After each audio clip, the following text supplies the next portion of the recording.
Pinaigting ng lokal na pamahalaan ng Cauayan City ang pagbabantay sa mga oil companies sa lungsod upang matiyak na walang magaganap na hoarding o illegal na pagtatago ng supply ng produktong petrolyo. Sa banayam ng Bomba Radyo Cauayan kay Poste Chief Pilarito Malilin, sinabi niya na layunin na hakbang na maprotektahan ang mga mamimili laban sa posibleng kakulangan ng supply at biglaang pagtaas ng presyo ng langis. Dagdag pa niya, ang pinaigting na monitoring ay kaugnay din ng kasalukuyang investigasyon sa oil company sa bansa at hinggil naman yan sa posibleng hoarding at iba pang anti-competitive practices. Pinaliwanag din niya na magsasagawa ng mas maigpit na inspeksyon at regular na monitoring ang kadalang tanggapan sa mga gasolinahan at iba pang establishmento na bebenta ng langis upang matiyak na nasusunod ang batas habang isinasagawa ang investigasyon.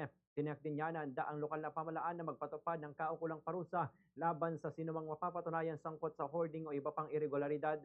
Hinimok naman ng opisyal publiko na maging mapagmatsyag at agad na i-report sa mga otoridad ang anumang kahina-hinalang aktibidad kaugnay sa supply ng langis sa lungsod. Umaasa ang LGU Cauayan City na mapapanatili ang sapat, patas at transparent na distribusyon ng produktong petrolyo para sa kapakinabangan ng lahat. Ganitong pahagi ng pahayag ni Poste Chief Pilarito Malilin.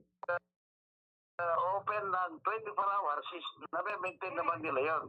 Kaya nga, chine-check namin yung kung anong oras silang nagbubukas, anong oras silang magsasara sa hapon. Yun. So, lahat naman, yung previous, tinignan namin yung kanilang mga